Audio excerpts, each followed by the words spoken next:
Hello मेरे प्यारे बच्चों, क्या हाल चाल? बढ़िया सब। तो कैसे हो मेरे बब्बर शेर और शेरनियों? प्यारे बच्चों, आज के इस वीडियो में हम एक और हिंदी के क्वेश्चन पेपर का निपटारा बहुत सिंपल तरीके से करने वाले हैं। मेरे बब्बर शेर और शेरनियों, याद रखिएगा, इस टाइम ज्यादा से ज्यादा आपको क्वेश्चन पेपर सॉल्व करना है, क्योंकि जितना ज्यादा आप क्वेश्चन पेपर लगाओगे उतनी ज्यादा प्रैक्टिस होती जाएगी। और वो भी ऊपर ऊपर नहीं कि हाँ ये देख लो, ये देख लो, ऐसा आता है वैसा आता है, ठीक है, फलाना ढिमका, ऐसा कुछ भी नहीं भैया। अब आपको पूरा का पूरा क्वेश्चन पेपर किसी भी सब्जेक्ट का हो पूरे सॉल्यूशन के साथ लगाना है, वो भी पूरा टाइम सेट करके कि हाँ हम इतने टाइम में पूरे क्वेश्चन पेपर को लगा पाते हैं या फिर नहीं। ठीक है ना? अब आपके पास ज्यादा समय नहीं है, और एक चीज का ध्यान देना, अगर आज आप समय की कदर नहीं करते हैं तो समय आपकी कदर नहीं करेगा, क्योंकि समय ने अच्छों को बर्बाद कर दिया है। इसलिए इस बात को ध्यान देना, समय के साथ चलना बहुत ज्यादा जरूरी है। तो चलिए देख लेते हैं प्यारे बच्चों हिंदी के एक और क्वेश्चन पेपर को। आपका जो पैटर्न है सेम ऐसे रहने वाला है। हमने न जाने कितने क्वेश्चन पेपर करवा दिए हैं, अब तो आप डेफिनेटली 90 प्लस फोड़ के ही आओगे हिंदी के पेपर में। अनुक्रमांक आपका ऐसा पेपर का ये पूरा पेपर ऐसा रहेगा, ठीक है, जहां पे ऊपर ये प्रिंट करा होता है कि अनुक्रमांक लिख दीजिए, नीचे आप नाम लिख दीजिए, ठीक है, नाम कुछ भी लिख दीजिए। अरे कुछ भी का मतलब अपना लिखना है ना? नहीं तो चिन्ना स्वामी, मुत्तो स्वामी, वेणुगोपाल अय्यर, ठीक है, ऐसा नहीं लिख देना। ये पृष्ठ की संख्या दिया रहेगा, यहां पे क्रमांक रहेगा एक, और ये आपका जो मेन होता है, और बार बार हम यही बताते हैं, ठीक है, इसी का वैल्यू ज्यादा है, क्योंकि प्यारे बच्चों जो आपको कॉपी मिलेगी जिसमें लिखना हो, ठीक, उसमें क्रमांक भरना होता है, एक सेट नंबर वो भरा दिया जाता है आपके कक्ष में ही, ठीक, तो उसमें दिक्कत नहीं। और इसी से पता चल जाता है कि आपको ये वाला सेट मिला था जब आपकी कॉपी चेक होती है, ठीक है। और बाकी सामान्य हिंदी का पेपर रहने वाला है न्यू पैटर्न पर, समय 3 घंटे 15 मिनट। अब देखिए जो 15 मिनट होते हैं वो आपको एक्स्ट्रा दिए जाते हैं। क्यों दिए जाते हैं ध्यान दीजिए, उसके लिए कुछ चीजें हैं, याद रखिएगा, क्योंकि बहुत सारे बच्चे गलती कर देते हैं। यहां नोट में ही बोल देता है कि प्रारंभ के 15 मिनट परीक्षार्थियों को प्रश्न पत्र पढ़ने के लिए निर्धारित है। मतलब ये 15 मिनट आपको एक्स्ट्रा इसलिए मिलता है कि आप क्वेश्चन पेपर को पहले ढंग से पढ़ लीजिए। बहुत सारे बच्चे गलती कहां करते हैं कि पेपर पाते ही मार धड़ाधड़ शुरू कर दिए, जो कि बहुत बड़ी गलती होती है। सबसे पहले देखिए होता हर एक स्टूडेंट के साथ होता है कि जैसे ही वो पेपर में मतलब एग्जाम में बैठते हैं तो उनके हार्ट बीट बढ़ जाती है। जब तक पेपर हाथ में नहीं आता है सोचते हैं पता नहीं कौन सा क्वेश्चन आएगा, कैसा क्वेश्चन आएगा, कितना टफ आएगा, कितना इजी आएगा, तो हार्ट बीट बहुत ज्यादा बढ़ी रहती है। पेपर पाते हैं तो मतलब तुरंत तो हार्ट बीट शांत नहीं होगी, घबराहट रहती है। नहीं, हर एक स्टूडेंट के साथ होता है, हम भी इस दौर से गुजर चुके हैं, हमारे साथ भी हुआ है। तो ये चीज इसीलिए 15 मिनट दिया होता है कि पहले आप आराम से 15 मिनट पेपर पढ़ लीजिए, ताकि तब तक आपके दिल की धड़कन भी थोड़ी शांत हो जाए, ठीक है। फिर उसके बाद तो अपने आप आइडिया लग जाएगा, अरे यार ये तो क्वेश्चन आ रहा है, ये भी आ रहा है, ये भी आ रहा है, इसमें से 10 क्वेश्चन भी आ रहे हैं, हो सकता है आगे लिखते लिखते आ जाएगा, तो एकदम कंफर्टेबल फील होने लगता है। ठीक, इसलिए 15 मिनट दिया जाता है कि पहले पेपर पढ़ो, ना कि पहले पाते ही शुरू हो जाओ लिखना कि हाँ हम तो टॉप करेंगे। अरे नहीं, ऐसा नहीं, ठीक है। आगे लिखा रहेगा कि संपूर्ण जो प्रश्न पत्र है 2 भाग खंड का और खा में डिवाइड होगा, ठीक है। फिर उसके बाद सभी प्रश्न अनिवार्य हैं, ये दिया रहेगा, ठीक। फिर आपका शुरू हो जाता है डायरेक्टली खंड का से।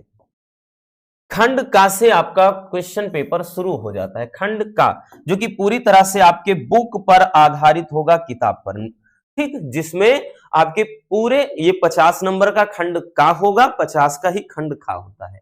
और शुरुआत होती है बहुविकल्पी प्रश्नों से। बोलेगा कि दिए गए प्रश्नों में सही विकल्प का चयन करिए, और 5 प्रश्न आपके हिंदी गद्य से रहेगा, और आपके हिंदी इसी तरह पद्य यानी काव्य से रहेगा 5। तो टोटल 10 नंबर के, यानी 5 और प्लस 5 टोटल 10 नंबर के, तो बहुविकल्पी प्रश्न रहेगा बबुआ। जैसे पहला क्वेश्चन आ जाते हैं, कह रहा है हिंदी का प्रथम नाटक है, तो हिंदी का प्रथम नाटक क्या है आपको बता देना है। तो भारत दुर्दशा, नहुष, ना आने वाला कल और चंद्रगुप्त। तो प्यारे बच्चों नहुष है, और नहुष है, ठीक है, किसने लिखा है याद रखना, तो बाबू गोपाल चंद्र, ठीक है, किसने, बाबू गोपाल चंद्र,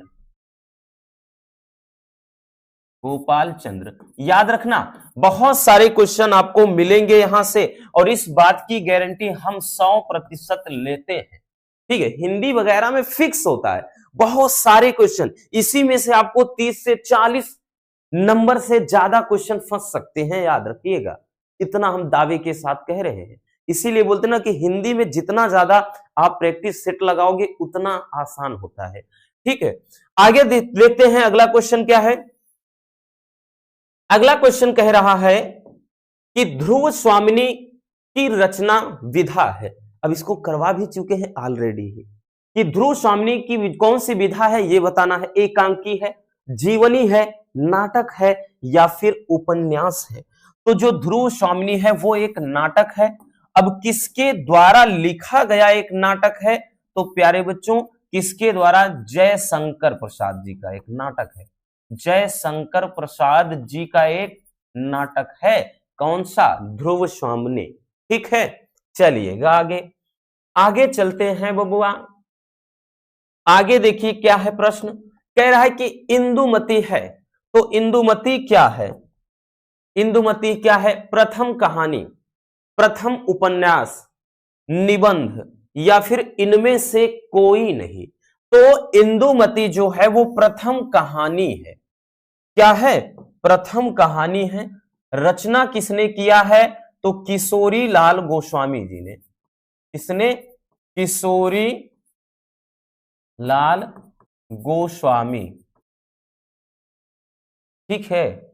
अब उसके बाद एक चीज ध्यान देना, अगर यहां पे प्रथम उपन्यास पूछता तब प्रथम उपन्यास क्या है, परीक्षा गुरु है, परीक्षा गुरु है। और परीक्षा गुरु की रचना किसने किया है अगर पूछ ले, तो प्यारे बच्चों हमने बताया ना, लाला श्रीनिवास दास, किसने, लाला श्रीनिवास दास, ठीक है। तो ये भी छोटी छोटी चीजें याद रखना। प्रथम कहानी तो इंदुमती, लिखा किसने, किशोरी लाल गोस्वामी जी ने। प्रथम उपन्यास कौन सा, परीक्षा गुरु, किसने लिखा, ठीक है, तो लाला श्रीनिवास, इसमें किशोरी लाल गोस्वामी है तो इसमें लाला श्रीनिवास दास जी है, ठीक है ना, याद रखिएगा। चलिए आगे चलते हैं, पहले स्क्रीनशॉट कर लो अगर करना है।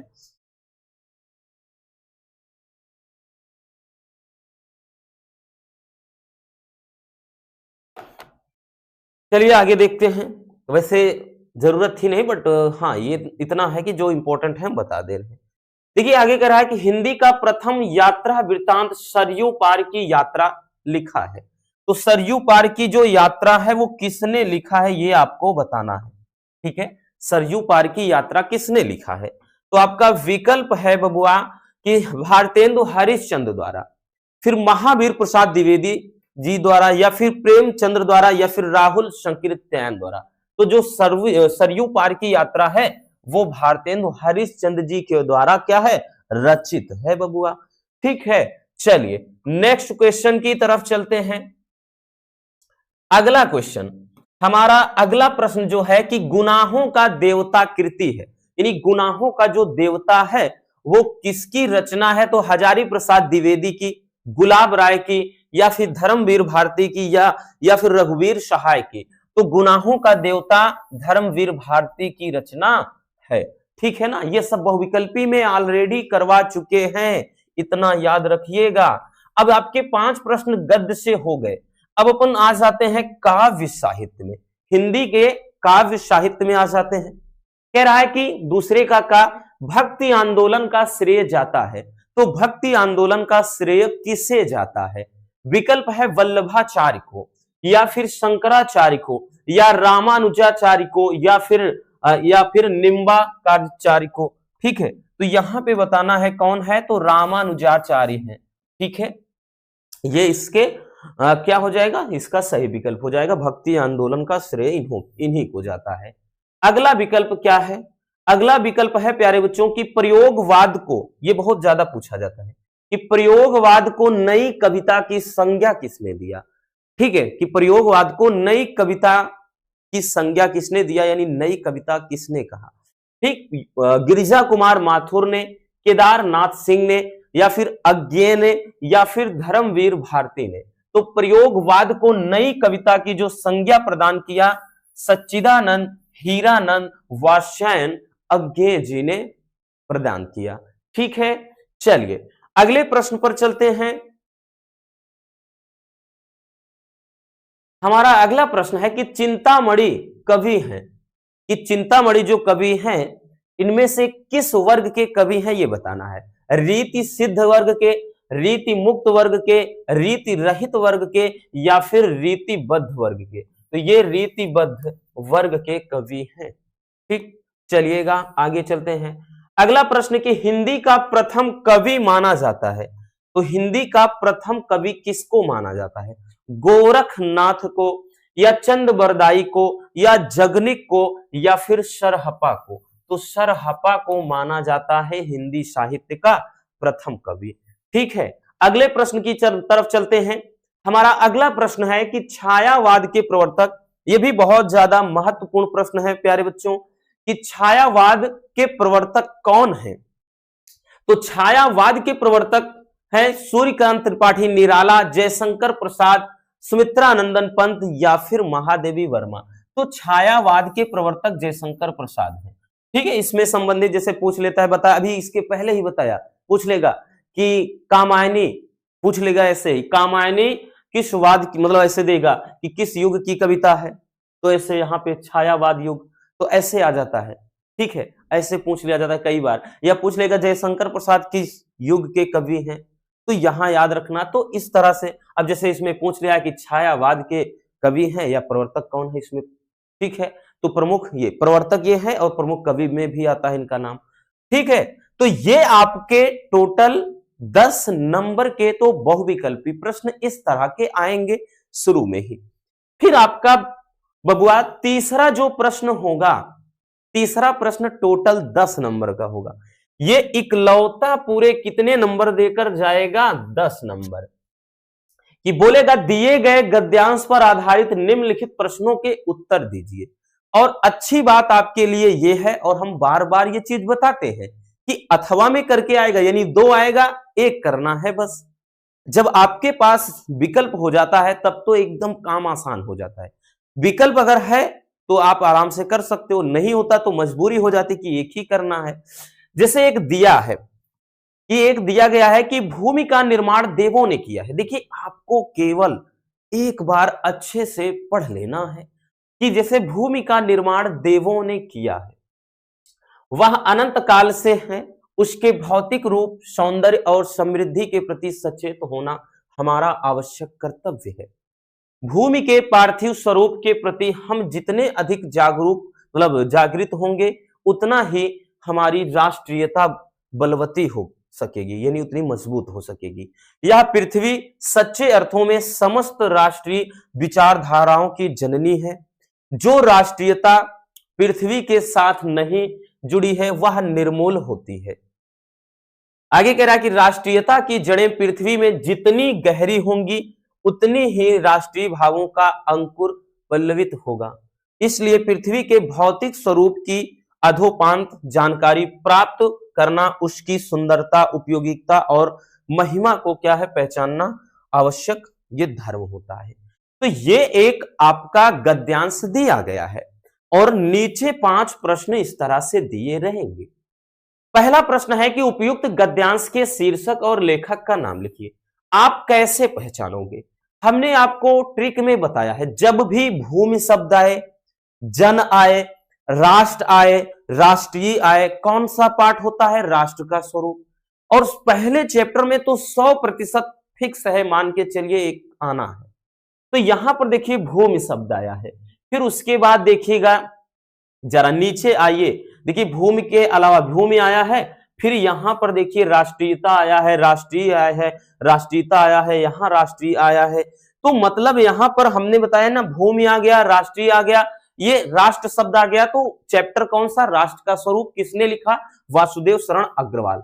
तो आप लिख देंगे ना बबुआ, तो आप लिखेंगे इस तरह से लिखेंगे कि उपयुक्त गद्यांश का जो शीर्षक है राष्ट्र का स्वरूप तथा लेखक का नाम क्या है, वासुदेव शरण अग्रवाल। एक में हमने अच्छे से बताया था ना, तो यहां पे ये चीज याद रखना है, शीर्षक क्या है, राष्ट्र का स्वरूप, राष्ट्र का स्वरूप यानी चैप्टर राष्ट्र का स्वरूप है, और लेखक का नाम वासुदेव शरण अग्रवाल है, वासुदेव शरण अग्रवाल। तो आप इस तरह से आप पूरा लिखेंगे कि उपयुक्त गद्यांश का शीर्षक राष्ट्र का स्वरूप तथा लेखक वासुदेव शरण अग्रवाल जी हैं, इस तरह के लिख देना है। अगला, राष्ट्र भूमि के प्रति हमारा आवश्यक कर्तव्य क्या है। तो जरा ध्यान से देखिए, कह रहा है कि राष्ट्र भूमि के प्रति हमारा आवश्यक कर्तव्य क्या है। तो जरा नजर डालिएगा, नजर डालिएगा बच्चों। देखिए कह रहा है कि हमारा भूमि के प्रति हमारा आवश्यक कर्तव्य क्या है। तो देखिए इसमें कहा है, यहां से आप नजर डालिए, देखिए उसके भौतिक रूप, सौंदर्य और समृद्धि के प्रति सचेत होना हमारा आवश्यक कर्तव्य है। तो आप डायरेक्टली वही चीज लिखेंगे, यानी भूमि के भौतिक रूप, सौंदर्य और समृद्धि के प्रति सचेत होना। ठीक है, मतलब आंसर आपको यही मिल गया, ये इतना पूरा इसी का आंसर है। ठीक है, किसमें, भौतिक रूप, सौंदर्य, भौतिक रूप, सौंदर्य, और यहां पे आप लिखेंगे कि राष्ट्र भूमि के प्रति हमारा आवश्यक कर्तव्य क्या है। तो राष्ट्र भूमि के प्रति यहां पर फिर लिख देंगे कि यहां पर हम लिखेंगे बबुआ, उसके भौतिक रूप, सौंदर्य और समृद्धि के प्रति सचेत होना ही क्या है, हमारा आवश्यक कर्तव्य है। कोई दिक्कत हुई नहीं ना। फिर उसके बाद जैसे अगला प्रश्न, ये बहुत आसान होता है कि किस प्रकार की राष्ट्रीयता को लेखक ने निर्मूल कहा है। तो किस प्रकार की राष्ट्रीयता को लेखक ने निर्मूल कहा है, तो आप देखिएगा, यहां से नजर डालिए प्यारे बच्चों, इसमें नजर डालिए कि जो राष्ट्रीयता पृथ्वी के साथ नहीं जुड़ी है वो क्या है, निर्मूल है। तो यहां पर उत्तर हो गया ना एकदम साफ साफ, यानी यहां पे हो गया, सीधा लिख दीजिए कि जो राष्ट्रीयता पृथ्वी के साथ नहीं जुड़ी है वो निर्मूल होती है। मिल गया आंसर पूरा का पूरा। अगला प्रश्न आते हैं, कह रहा है कि यह पृथ्वी सच्चे अर्थों में किसकी जननी है। तो चलिए आते हैं, आ जाते हैं प्रश्न पे के उत्तर में। देखिए जननी शब्द कहां आया था, ये है। ठीक है, कह रहा है कि यह पृथ्वी सच्चे अर्थों में किसकी जननी है। तो लिखेंगे यहां से पूरा कि यह पृथ्वी सच्चे अर्थों में समस्त राष्ट्रीय विचारधाराओं की जननी है। तो कुछ करना पड़ा, अरे कुछ भी नहीं, पूरा उत्तर तो इसी में छपा है, पूरा इसी में बैठा है, हमें ज्यादा कुछ करना पड़ रहा है नहीं ना, तो क्या ही दिक्कत होनी चाहिए। अगला कह रहा है बबुआ कि रेखांकित अंश की व्याख्या कीजिए। तो जिस पे लाइन है उसकी व्याख्या थोड़ा अपने शब्दों में लिखना है। देखिए इसमें कह रहा है कि राष्ट्रीयता की जड़ें पृथ्वी में जितनी गहरी होंगी उतना ही राष्ट्रीय भावों का अंकुर पल्लवित होगा। तो अपने शब्दों में लिखना होगा कि लेखक का कहना है कि राष्ट्रीयता की नींव जितनी अधिक मजबूत होगी उतना ही अधिक राष्ट्रीय भाव उत्पन्न होगा। ठीक है ना, फिर उतना ही अधिक राष्ट्रीय भाव क्या है, उत्पन्न होगा। फिर उसके बाद यहां पर वही चीज लिखेंगे कि यहां पर इसलिए पृथ्वी के भौतिक स्वरूप की जानकारी प्राप्त करना, उसकी सुंदरता, उपयोगिता और महिमा को पहचानना हमारा आवश्यक धर्म है। तो जो कुछ है वही पूरा लिख दीजिए, बस थोड़ा सा बदल कर, बस ये हो जाता है। अब आपका जैसे अथवा में एक आ गया है, मान लेते हैं आप पहले वाले का नहीं पता, दूसरे का कर दीजिए। जैसे मन, यहां पे मगर क्या है, उदास होना भी बेकार है। अशोक आज भी उसी मौज में है जिसमें आज से 2000 वर्ष पहले था। ठीक है, तो देखिए अब यहां से पहचानेंगे कैसे। तो यहां पे जब हमने बताया था अशोक शब्द है, अशोक के फूल शब्द है, किस चैप्टर से है? तो अशोक के फूल से है। लिखा किसने है? हजारी प्रसाद द्विवेदी जी ने। तो अशोक शब्द आ गया ना, तो उस चैप्टर का है। तो अब जान गए किस चैप्टर से है और किसने लिखा है। अब वहां पे गद्यांश का संदर्भ लिखना है तो लिख देंगे कि प्रस्तुत गद्यांश हमारी पाठ्य पुस्तक सामान्य हिंदी के अशोक फूल पाठ से लिया, मतलब अशोक के फूल पाठ से लिया गया है। इसके लेखक कौन है? तो हजारी प्रसाद द्विवेदी जी हैं। ठीक है कि यहां पर अब बाकी जो प्रश्न है उन सब का उत्तर आपको वहीं से मिलेगा। तो ये आपका तीसरा होता है। अब चौथा वाला प्रश्न जो होता है वो पूरा का पूरा पद्यांश होता है। पूरा यानी पद्यांश होगा। ठीक है, पूरा का पूरा पद्यांश होता है। जैसे यहां पे दिया गया है, यहां पे देखेंगे चौथा वाला है पूरा, ये भी आएगा 10 नंबर में। ठीक है, इसमें भी दिया रहेगा सेम उसी तरीके से, बट ये आपका कविता के रूप में है जैसे दिया है। और ये एक बहुत महत्वपूर्ण वाला है, न जाने कितना ज्यादा इंपॉर्टेंट है ये, बार बार ये आता है, हमने उठाया भी है इसी को कि लज्जाशीला पथिक महिला जो कहीं दृष्टि आवे, होने देना विकित वसना तो ना तू सुंदरी को। जो थोड़ी भी श्रमित हो गोद ले श्रांति खोना, होठों की और कमल मुख की म्लानताएं मिटाना। देखिए आता है बच्चों कई बार यहीं तक का, केवल यहीं तक आता है, लेकिन कभी कभार पूरा लंबा चौड़ा आ जाता है। जैसे यहां पे अलग, ये अलग है लेकिन कभी कभार पूरा लंबा आ जाता है, इसी में जोड़ देता है। आगे भी दिया है कि कोई क्लांत कृषक ललना खेत में जो दिखावे, धीरे धीरे परस उसकी क्लांतियों को मिटाना। जाता कोई जलद यदि हो व्योम में, तो उसे ला छाया द्वारा सुखित करना तप्त भूतांगना को। देखिए क्या कह रहा है यहां पर अरे गले में खिचखिच हो रही है।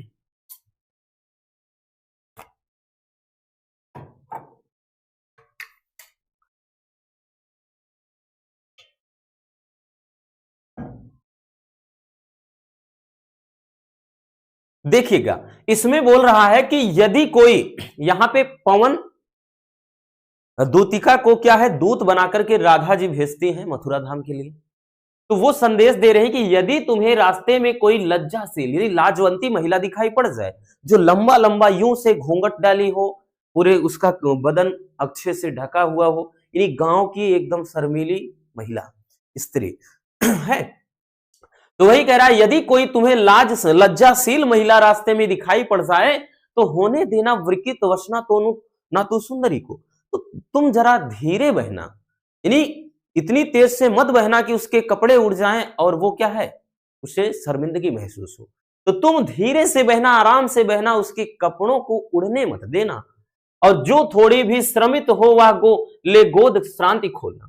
कि कह रहा है कि यदि वो थोड़ी सी भी थकी हुई हो तो उसे गोद में लेना, उसकी थकान को मिटा देना। आगे कह रहा है होठों की और कमल मुख की म्लानताएं मिटाना, कि यहां पे और उसके जो है कह रहा है कि होठों की और उसके होठों में जो झुर्रियां पड़ गई होंगी, और कमल मुख की म्लानताएं मिटाना, और उसके कमल रूपी मुख यानी कमल मुख की क्या करना, जो म्लानताएं यानी सूखापन है उसको भी मिटा देना। आगे कह रहा है कि कोई क्लांता कृषक ललना खेत में जो दिखावे, यदि तुम्हें खेत में कोई क्या है किसान की बेटी दिखाई पड़ जाए, किसान की कोई बेटी काम करते हुए दिखाई पड़ जाए, तो धीरे धीरे परस उसकी क्लांतियों को मिटाना। तो धीरे धीरे उसको भी स्पर्श करना और उसकी थकान मिटा देना। जाता कोई जलद यदि हो व्योम में, तो ला उसे, यदि तुम्हें आकाश में कोई बादल जाता हुआ दिखाई पड़ जाए, तो छाया द्वारा सुखित करना तप्त भूतांगना को। तो उस बादल को अपने साथ लाना और उस तप्त यानी गर्मी से तप रही स्त्री यानी जो किसान की लड़की है, उससे छाया द्वारा क्या करना, सुख प्रदान करना। तो ये एक दिया गया है, और आपको अर्थ निकालना आए या ना आए कोई मैटर नहीं करता, ये हम बार बार बोलते हैं। अब देखिए यहां पे बोल रहा है कि दिए गए पद्यांश के कवि एवं कविता का नाम। देखिए ये आसान होता है, एकदम आसान, गद्यांश वाले से भी आसान। तो यहां पर दिए गए कह रहा है कवि और कविता का नाम लिखिए। तो याद रखिएगा यहां पे पद्यांश के कवि कौन है, तो कवि ये हरिऔध जी की रचना है, याद रखिएगा, अयोध्या सिंह उपाध्याय हरिऔध जी। तो लिखेंगे दिए गए पद्यांश के कवि है अयोध्या सिंह उपाध्याय हरिऔध जी हैं, ठीक है ना। तथा कविता का नाम क्या है? पवन दूतिका है। क्या है? पवन दूतिका है। अगला है कि राधा पवन दूतिका से राह में पथिकों के साथ कैसा व्यवहार करने को कहती हैं। तो यहां पे थोड़ा लंबा हो जाएगा, लिखेंगे कि राधा कहती हैं कि यदि रास्ते में कोई लज्जाशील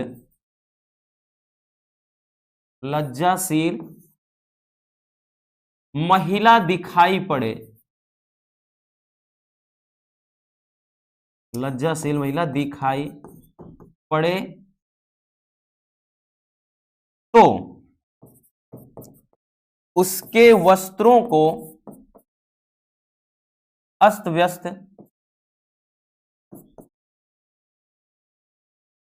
मत होने देना, अर्थात उड़ने मत देना। अब देखिए यहां पे कह रहा है कि इस पद्यांश में कवि ने किसका चित्रण किया है। तो किसका चित्रण किया? एक और तो राधा के विरह का। राधिका जी क्या है? प्रभु श्री कृष्ण के वियोग में बहुत ज्यादा व्याकुल है, वो मिलना चाहती हैं, देखना चाहती हैं प्रभु श्री कृष्ण को। और दूसरे तरफ वो क्या है, जो बात कर लें, ये जो लोग हैं समाज में, जो लोग हैं उनकी पीड़ाओं को भी वो व्यक्त करती हैं। तो यहां पर लिखेंगे कवि ने किसका चित्रण किया है, तो लिखेंगे एक और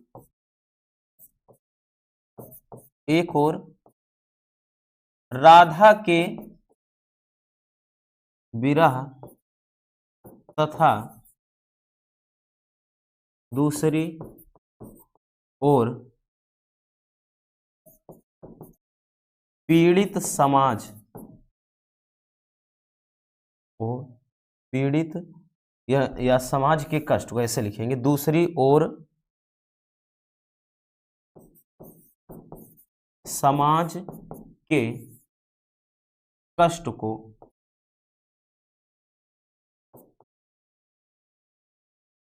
दिखाया है।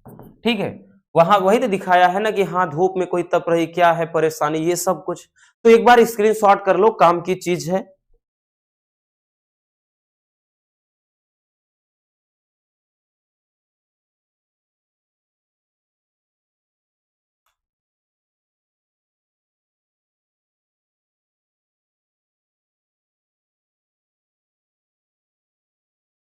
हो गया ना? चलिए अब देखते हैं थोड़ा आगे, और भी एक दो क्वेश्चन है। कह रहा है इस पद्यांश में कौन सा अलंकार है। तो कौन सा अलंकार है, अब जरा नजर डालिए। कह रहा है कि होठों की और कमल रूप, मतलब कमल मुख, यानी कमल, यहां पे होठों की और कमल मुख की सबसे अगर ध्यान दीजिए बच्चों, तो सबसे ऊपर जो आपको दिखाई पड़ रहा है, एक तो वो पवन को दूत बनाकर भेज रही है। अब पवन होता है वैसे तो निर्जीव, तो यहां पे अलंकार तो एक तो मानवीकरण है, एक तो सब में इसमें जितना भी आएगा बिना कहे मानवीकरण, और दूसरा क्या है उसके कमल मुख के। तो यहां पे कमल मुख क्या है, यानी कमल रूपी जो मुख है, तो रूपक अलंकार है, रूपक। ठीक है, एक तो मानवीकरण, दूसरा रूपक अलंकार। ठीक है, ये है। चलिए आगे देखते हैं, अगला क्या कह रहा है। अगला कह रहा है कि इस पद्यांश में अच्छा वो ऊपर में लिखिए भैया, एक मिनट, ये क्वेश्चन इसका है, मतलब इसका आंसर है। क्या लिख रहे हैं बबुआ, ये इसका है, ये इसका है। ठीक है ना, मानवीकरण अलंकार। अब कह रहा है रेखांकित अंश का भावार्थ लिखिए, यानी वही चीज उसका व्याख्या करना है। रेखांकित अंश, रेखांकित अंश देखिए यहां पे ये कह रहा है कि होने देना विकित वसना ना तो सुंदरी को, जो थोड़ी भी श्रमित हो गोद ले श्रांति खोना, होठों की वो कमल मुख की मुलानताएं मिटाना। तो आप कैसे लिखेंगे, आप लिखेंगे कि राधिका, यहां पे लिखेंगे राधिका जी पवन दूतिका से कहती हैं कि यदि, मतलब रास्ते में यदि लज्जाशील महिला दिखाई पड़े तो तुम धीरे बहना, उसके वस्त्रों को उड़ने मत देना। यदि वह थकी हो तो गोद लेकर के थकान दूर कर देना, और उसके होठों और कमल रूपी मुख की क्या है, झुर्रियों को मिटा देना। बस इसीलिए भैया हम पहले अर्थ बता देते हैं, ठीक है, ताकि दिक्कत ना हो बबुआ। तो ये आपका हो गया। अथवा में जैसे दिया गया है, मान लेते हैं कि जल पंजरगत अब अरे अधीर अभागे, वे ज्वलित भाव थे स्वयं तुझी में जागे। पर था केवल क्या ज्वलित भाव ही मन में, क्या शेष बचा था और ना इस मन में। कुछ मूल्य नहीं वात्सल्य मात्र क्या तेरा, पर आज अन्य सा हुआ वत्स भी मेरा। फिर कह रहा है कि थूके मुझ पर लोग भले ही थूके, जो कोई भी मतलब जो कोई जो कह सके कहे क्यों चूके। यहां पे कह रहा है छीन ना मातृपद किंतु भरत का मुझसे, हे राम दुहाई करूं और क्या तुझसे। तो ये किस चैप्टर का है, अब तो समझ में आ गया होगा। जब भी देखिए यहां पर भरत आ जाए, भाई आ जाए, मैया आ जाए, ये राम आ जाए, ये वर्ड आ जाए, तो कैकेयी का अनुताप से है। ठीक है, ये दूसरा वाला ही चैप्टर है, कैकेयी का अनुताप। तो इस पर आधारित प्रश्न 5 दिए रहेंगे। इन प्रश्नों का उत्तर आपको आराम से लिख देना है। अब उसके बाद जो 5वां प्रश्न आएगा, 5वां जो प्रश्न होगा बच्चों, ये प्रश्न होगा कि निम्नलिखित में से किसी एक लेखक का साहित्यिक परिचय लिखते हुए प्रमुख रचनाओं का उल्लेख कीजिए। अधिकतम समय जो सीमा होगा, ठीक है, यानी समय सीमा बोल रहे हैं, शब्द सीमा होगा 80, यानी 80 शब्दों से ज्यादा नहीं लिखना, पूरे 5 नंबर का। ठीक है, 5 नंबर का। 3 नंबर में आपका साहित्यिक परिचय, जीवन परिचय दोनों इन्वॉल्व होता है। ये 2 नंबर आपकी रचनाओं का होता है, इस तरह से 5 नंबर। ठीक है, चलिए, जैसे इसमें आएगा कि वासुदेव शरण अग्रवाल, हजारी प्रसाद द्विवेदी जी, प्रोफेसर जी सुंदर रेड्डी, आपको याद हो तो हमने बताया था इन्हीं तीनों को तैयार कर लो, एकदम 100% फिक्स है, क्योंकि ये टॉपिक 100% वाला है। अगर आपको नहीं पता तो कमेंट एक बार कर दीजिएगा कि इन तीनों पर हम फिर से ला देंगे। साहित्यिक परिचय कैसे लिखना है, वो भी बहुत सरल से सरल शब्दों में, और ज्यादा लंबा नहीं, केवल 80 से 100 शब्दों में। ठीक है ना, आपको चाहिए तो कमेंट करिएगा। ठीक है, आगे देखते हैं। अब आपका इसी तरह खा में आएगा, गद्य का हो गया तो जाहिर सी बात है काव्य का भी आएगा। काव्य में भी आपका आएगा, काव्य में भी बोलेगा किसी एक कवि का साहित्यिक परिचय हुए लिखते हुए उनकी कृतियों का उल्लेख 80 शब्द में लिखना है। ये भी 5 नंबर का। जैसे में मैथिली शरण गोप, जयशंकर प्रसाद, सुमित्रा नंदन पंत, इनको दोनों तो हर हाल में तैयार कर लो, फिक्स है, डेफिनेटली टपकेगा। अगला क्वेश्चन जैसे आपका आ जाता है छठा, जो छठवां होगा ना बबुआ, छठवां बहुत आसान, ये भी 100% वाला टॉपिक है, ये भी 100% श्योर है। 5 नंबर में ये भी बोलेगा अधिकतम 80 शब्द। देखिए आपका साहित्यिक परिचय वाला हो गया 80 शब्द में, उसके बाद कहानी वाला 80 शब्द में, खंड काव्य वाला भी 80, ये सब 80-80 शब्दों में ही लिखना है, और तीनों 5-5 नंबर के ही होते हैं। जैसे यहां पे ध्रुव यात्रा अथवा पंचलाइट कहानी का उद्देश्य लिखिए। उद्देश्य आ गया, मान लेते हैं उद्देश्य नहीं लिखा, नहीं लिखना, उद्देश्य तैयार ही नहीं किया आपने, कोई बात नहीं, अथवा में देगा कि बहादुर कहानी का क्या करना है, कथानक अपने शब्दों में लिखना है, मतलब वही पूरी कहानी का सारांश। और हमने बताया ना, केवल आप पंचलाइट बहादुर देख लीजिए बस, और आप ऑप्शनल देखना चाहते हैं लाठी भी तैयार कर लीजिए, कोई दो राय नहीं है, वो बहुत ज्यादा डिफिकल्ट भी नहीं है, हमने बहुत आसान तरीके से बताया भी है। ठीक है ना, समस्या वैसे भी होनी नहीं चाहिए। चलिए देखते हैं आगे। आगे अब आ जाएंगे स्वपठित खंड काव्य। जो स्वपठित खंड काव्य होता है ना बच्चों, स्वपठित खंड काव्य ये भी 5 नंबर का 80 शब्दों में लिखना होगा। और इसमें ये जहां आपसे है, मतलब आप हैं जहां आपके, मतलब आपके यहां जो भी चलता है वो आपको दिया रहेगा। जैसे दिया तो सब रहेगा पेपर में, अब ऐसा नहीं सब करने बैठ जाओ, नहीं, आपके यहां जो चलता है, जैसे प्रयागराज में आलोक वृत्त चलता है, कहीं पर सत्य की जीत चलता है, कहीं पर श्रवण कुमार चलता है, कहीं रश्मि रथी चलता है, कहीं मुक्ति यज्ञ, तो ऐसा रहेगा मुक्ति यज्ञ के आधार पर स्वतंत्रता आंदोलन की घटना लिखना है। अथवा में नहीं आता तो मुक्ति यज्ञ काव्य के उद्देश्य पर प्रकाश डालिए, यानी 2 क्वेश्चन यहां भी रहेगा अथवा करके। ठीक है, तो आपके पास विकल्प रहता है। ठीक, जैसे कहीं पर क्या है, तो कहीं पर रश्मि रथी चलेगा कि यहाँ पे प्रमुख पात्र का चरित्र चित्रण लिखना है, या इसके 5वें सर्ग, जैसे सत्य की जीत है तो इसके आधार पर द्रौपदी का चरित्र चित्रण अथवा में इसकी पूरी कहानी का सारांश लिखिए।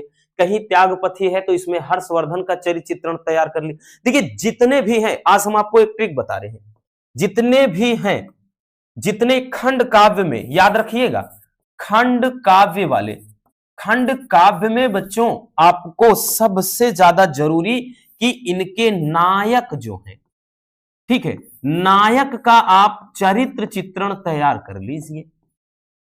ठीक, यही आप तैयार कर लीजिए, क्योंकि अथवा में चरित्र चित्रण तो रहेगा ही।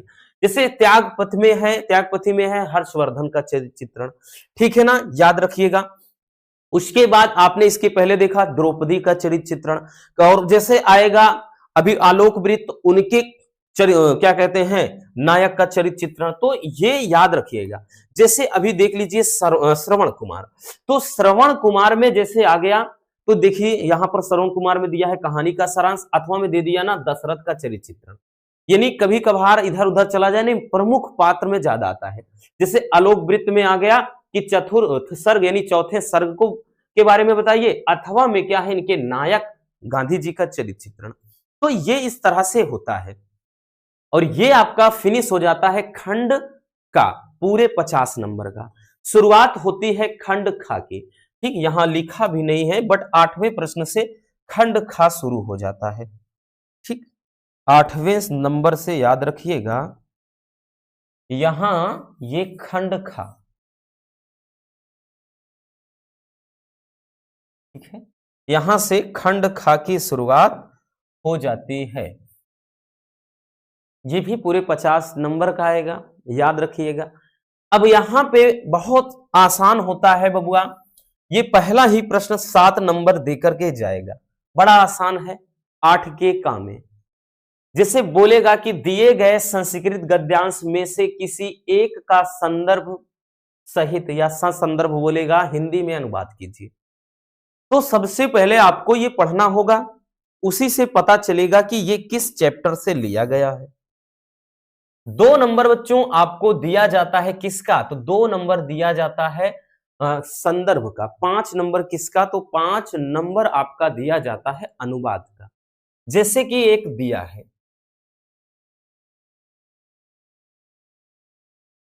एक मिनट थोड़ा पानी पी ले भाई।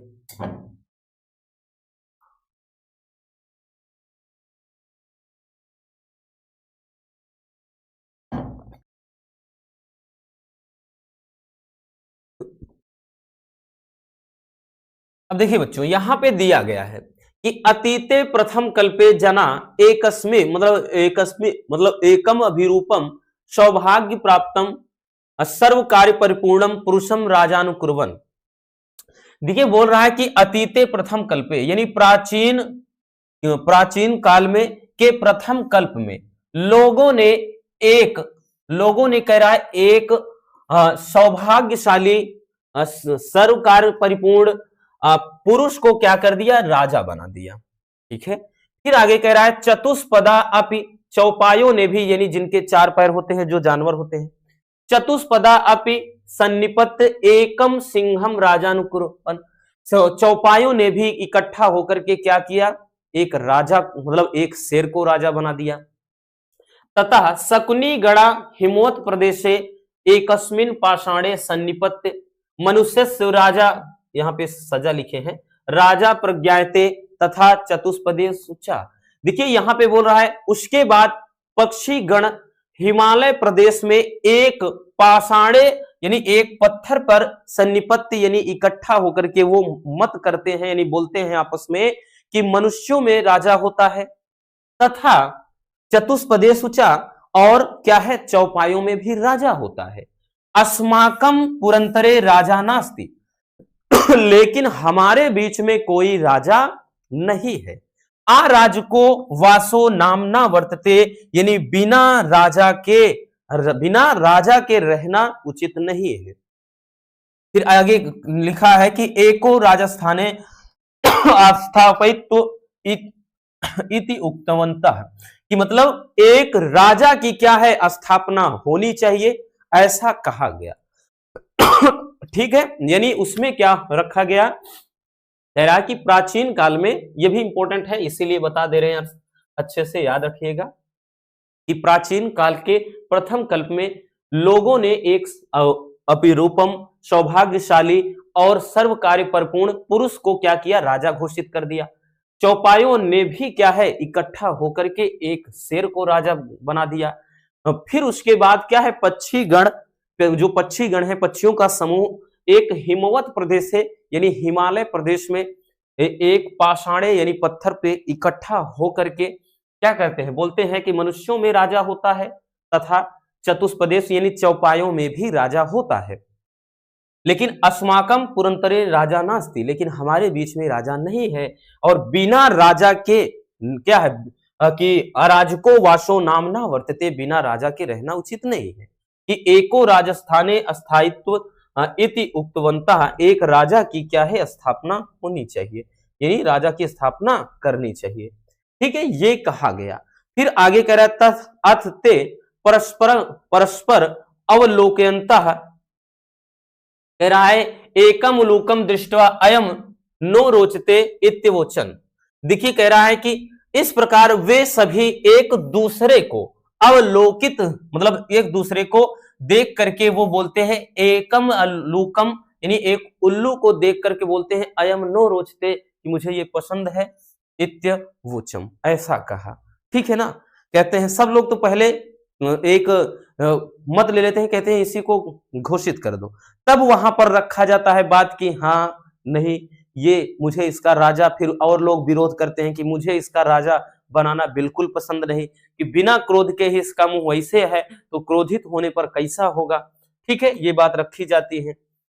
अब जैसे अथवा में आपका एक दे दिया है, ठीक है, अब यहां पे बात आती है कि हम लिखेंगे कैसे संदर्भ, तो कुछ नहीं करना, कई बार बता चुके हैं, लिखेंगे प्रस्तुत संस्कृत गद्यांश हमारी पाठ्य पुस्तक संस्कृत दिग्दर्शिका के जिस भी पाठ से है, तो यहां पर लिखेंगे कि जातक कथा के उलूक जातम से लिया गया है। ठीक है, ओ भाई खांसी क्यों आने लगी, हो गया। चलिए अब खा में जो आएगा ना बच्चों, वो संस्कृत पद्यांश या फिर श्लोक कहले होगा। ये भी कितने नंबर में आएगा, तो 7 नंबर का। कितने नंबर का, तो ये भी आपका 2 + 5 पैटर्न याद रखना, 7 2 नंबर संदर्भ के, 5 नंबर आपका अनुवाद का। कि बोलेगा दिए गए पद्यांश में किसी एक का संदर्भ सहित हिंदी में अनुवाद करिए, क्योंकि अथवा करके आएगा 2 रहेगा। ठीक, चाहे आप ये वाला करिए चाहे ये वाला। जैसे दिया है भाषासु मुख्या मधुरा दिव्या गिरवाण भारती तस्या ही मधुरम काव्यम तस्मादपि सुभाषितम। तो यहां पर कह रहा है कि भाषाओं में मुख्य मधुर दिव्य क्या है, संस्कृत भाषा यानी देववाणी है। तस्या ही मधुरम काव्यम यानी जितने मधुर इसके काव्य हैं, तस्मादपि सुभाषितम उससे भी अधिक क्या है, सुंदर इसके सुभाषित हैं, यानी इसके बोल हैं, इसके वचन हैं। अब यहां पर वही चीज लिखेंगे कि प्रस्तुत संस्कृत श्लोक हमारी पाठ्य पुस्तक जिस चैप्टर से हो, तो सुभाष यहां पर लिखेंगे पाठ्य पुस्तक संस्कृत दिग्दर्शिका के सुभाषित रत्नानी पाठ से, मतलब नामक पाठ से लिया गया है, तो लिख दिए।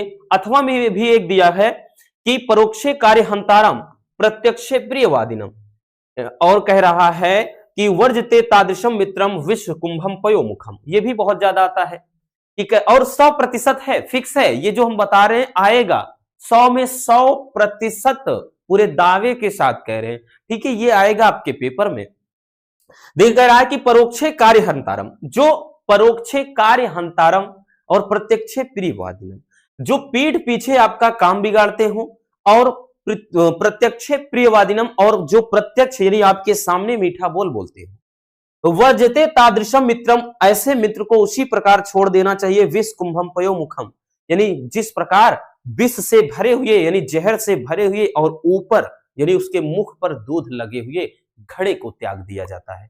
यानी अगर घड़ा पूरा जहर से भरा है, ऊपर दूध लगा है, तो देखने में लगेगा कि ऊपर तो दूध भरा है, तो इसका मतलब पूरा घड़ा दूध से भरा है, लेकिन उसके अंदर तो पूरा जहर भरा है ना। तो ऐसे मित्र को कि जिसके अंदर जहर भरा है लेकिन वो आपके सामने मीठा बोल रहा है, आपके सामने दूध उगल रहा है। तो वही चीज कह रहा है कि ऐसे मित्र को, कह रहा है कि परोक्षे कार्यहंतारम, जो पीठ पीछे आपका काम बिगाड़ते हो और सामने मीठा बोलते हो, ऐसे मित्र को उसी प्रकार छोड़ देना चाहिए जैसे विष से भरे हुए तथा मुख पर दूध लगे हुए घड़े को त्याग दिया जाता है। तो ये भी उसी चैप्टर से है, याद रखना, पूरा आपका सेम वैसे ही रहेगा। देखिए अगला है कि निम्नलिखित मुहावरों में से, अब व्याकरण की तरफ अपन चल रहे हैं, यहां पे अब 2-2 नंबर वाला टॉपिक मिलेगा यही अपठित गद्यांश को छोड़कर, कि निम्नलिखित मुहावरों में से किसी एक का अर्थ लिख करके वाक्य प्रयोग करना है। कितने नंबर का आएगा? 2 नंबर का। ओ भाई साहब, कहीं हम बीमार ना पड़ जाएं एग्जाम तक, क्या हाल होगा बच्चों का, हमारे प्यारे रसगुल्लों का।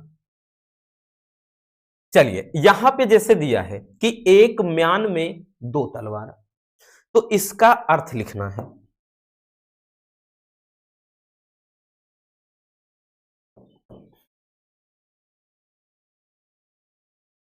अर्थ क्या होगा? अर्थ यह होगा कि 2 समान गुणों वाले एक स्थान पर नहीं रह सकते। समान गुण वाले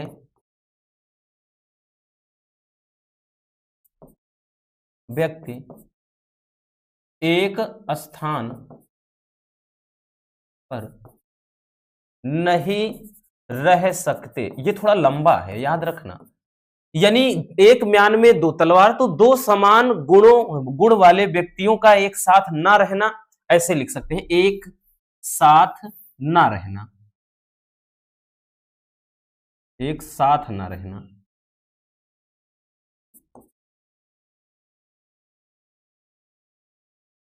तो यानी यहां पर क्या है, तो यहां पे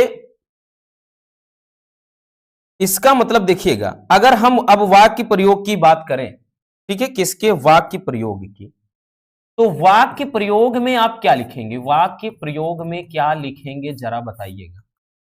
ठीक है, वाक्य प्रयोग में यही लिखेंगे ना कि किसी गांव में 2 ताकतवर इंसान राज्य नहीं कर सकते। जाहिर सी बात है, अगर कोई गांव किसी ताकतवर आदमी के पूरे गिरफ्त में है, तो वहां पर 2 ताकतवर इंसान, यानी 2 एक जैसी ताकत वाले, एक जैसे गुण वाले नहीं राज कर सकते। उनमें से कोई एक ही अपनी हुक्म चलाएगा ना। तो वही चीज, एक म्यान में 2 तलवार, अर्थात 2 समान गुण वाले व्यक्ति एक स्थान पर नहीं रह सकते। तो यहां पर लिखेंगे, जैसे यहां पर लिखेंगे कि किसी गांव में 2 ताकतवर इंसान शासन नहीं कर सकते, शासन नहीं कर सकते, अर्थात एक म्यान में 2 तलवार नहीं रह सकती।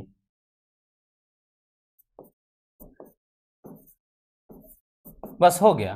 तो अपने से थोड़ा इसे ही कुछ बना लेना है, ठीक है भैया।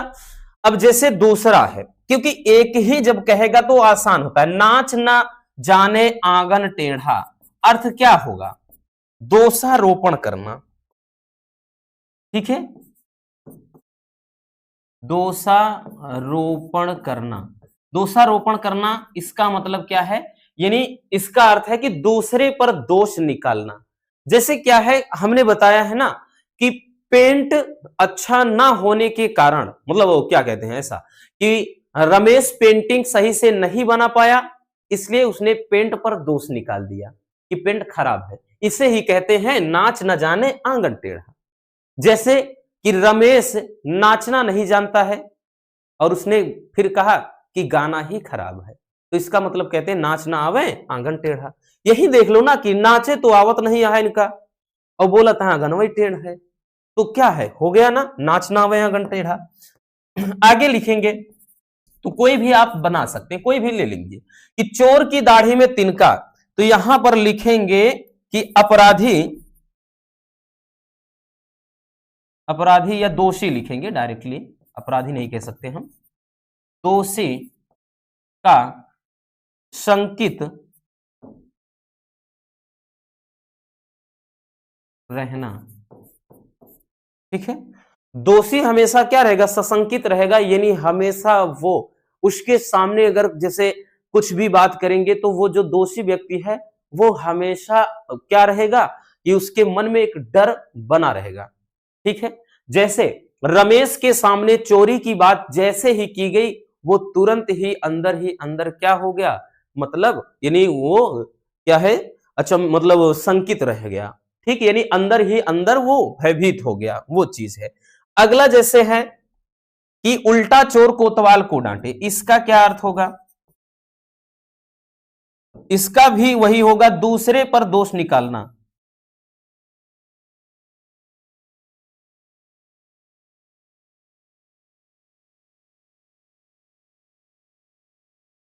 यानी खुद से काम ना हो पाए तो दूसरे पर दोष निकालना, ये चीज होता है। तो जैसे कि दिनेश परीक्षा में फेल हो गया तो उसने कहा टीचर ने पढ़ाया ही नहीं था सही से, इसे ही कहते हैं कि उल्टा चोर कोतवाल को डांटे। तो आप ये लिख लीजिए। ठीक है, तो ये जरूरत नहीं है, हालांकि हर एक स्टूडेंट इसको कर ही सकता है।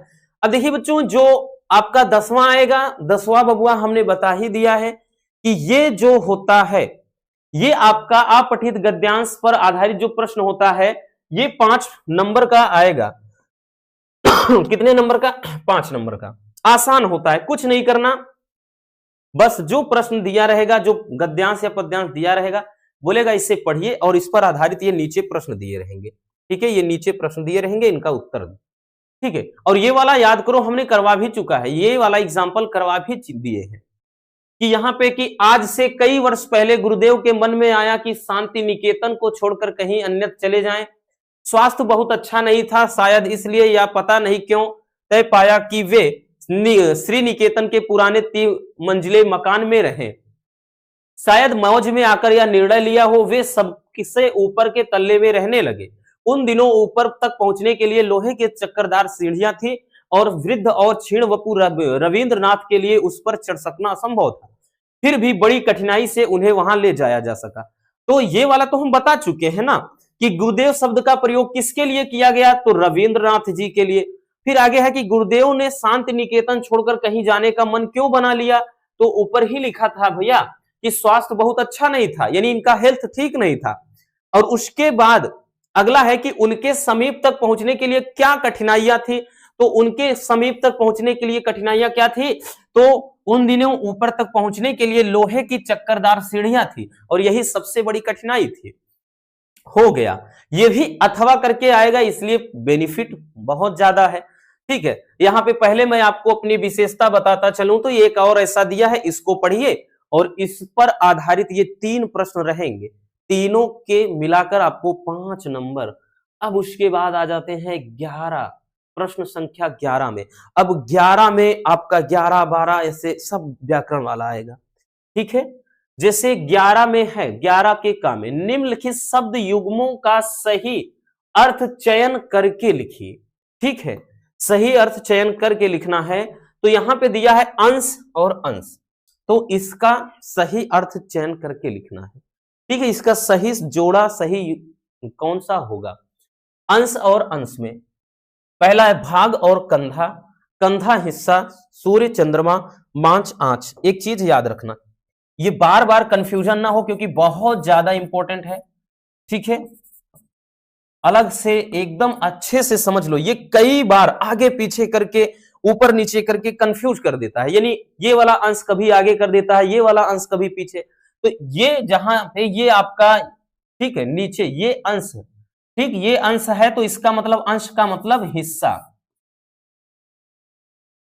ठीक है, और बाकी ये जो सा है ये वाला, ठीक है, इसका होता है क्या कहते हैं, कंधा, इसका हिस्सा या भाग कहो, और इस वाले का हिस्सा मतलब इस वाले का कंधा होता है।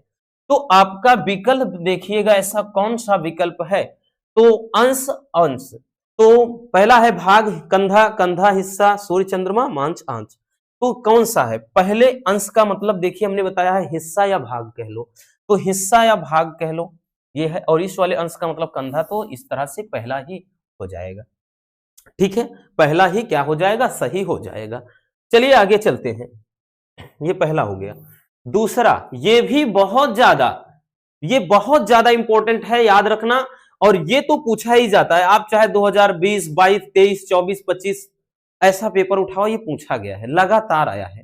ठीक है, याद रखिएगा। देखिए इसमें बोल रहा है, इसमें भी बड़ा ज्यादा कंफ्यूजन होता है, आज दूर कर देंगे कि तरण और तरणी का सही शब्द युग्म क्या होगा। तरना और स्त्री, नाव और स्त्री, सूर्य और नाव, और सूरज और चंदा। तो याद रखिएगा इसमें ये जो तरणी है, तरणी और तरणी है,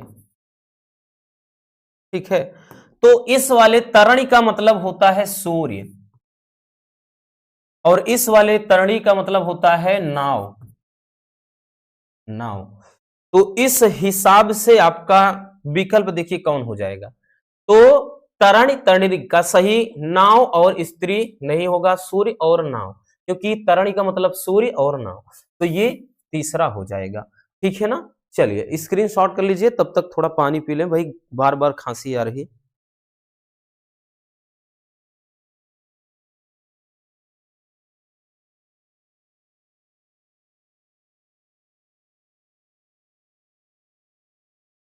समझ में आ गया?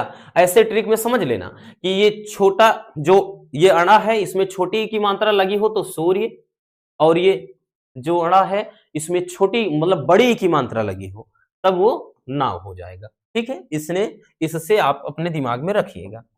आगे चलते हैं बच्चों, नेक्स्ट देखते हैं कि निम्नलिखित शब्दों में से किसी एक शब्द के दो सही अर्थ लिखिए। 2 नंबर का रहेगा। ठीक है, अनेकार्थी वाला है ये। चलिए देखते हैं, यहां पर दिया है, पहला दिया है एक अली, ठीक, दूसरा दिया है नाग, तीसरा अंक, चौथा सारंग। तो समझना इसका सही युग शब्द युग्म क्या होगा। चलिए यहां पे अली का देखना है, नाग का देखना है, अंक और सारंग। ठीक, देखिए अली का मतलब होता है भांवरा, अली का मतलब भांवरा, अली का मतलब सखी होता है, और अली का मतलब बिच्छू भी होता है। यहां पे हम 3 लिख दे रहे हैं, बट आपको 2 ही लिखना है, जैसे हमको 3 याद है तो हम लिख दे रहे हैं। आपको 2 से ज्यादा नहीं लिखना है, ज्यादा दिमाग चलाने की जरूरत नहीं बच्चों, हम बार बार ये चीज बोलते हैं। ठीक है, नाग, नाग का मतलब, एक तो नाग का मतलब पर्वत होता है, और एक नाग का मतलब सर्प होता है। ठीक है ना, नाग मतलब पर्वत, नाग सर्प, और एक हाथी भी होता है, हाथी भी होता है। अगला देखिएगा, अंक है। अंक का क्या होता है? अंक मतलब होता है, एक तो अंक का होता है संख्या, और एक अंक का मतलब होता है गोद, गोद लेने वाला गोद। ठीक है, अगला है सारंग। सारंग का मतलब होता है, सारंग का एक होता है सर्प, सारंग का सर्प भी होता है, याद रखिएगा। और एक सारंग का क्या होता है? हंस होता है। क्या होता है? हंस भी होता है। ठीक है, सारंग का हो गया, सर्प हो गया, हंस हो गया। ठीक है, याद रखिए, तो इसको स्क्रीनशॉट कर लीजिए।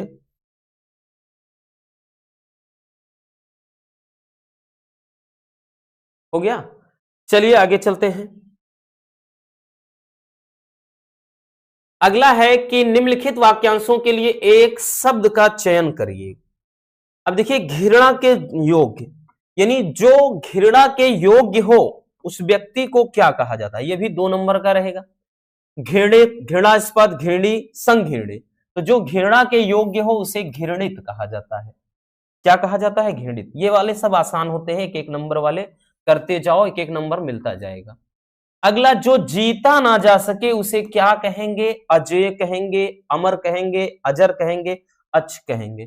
तो जिसे जीता ना जा सके अजय, जो ना मरे वो अमर है, और जो बूढ़ा ना हो अजर है ना।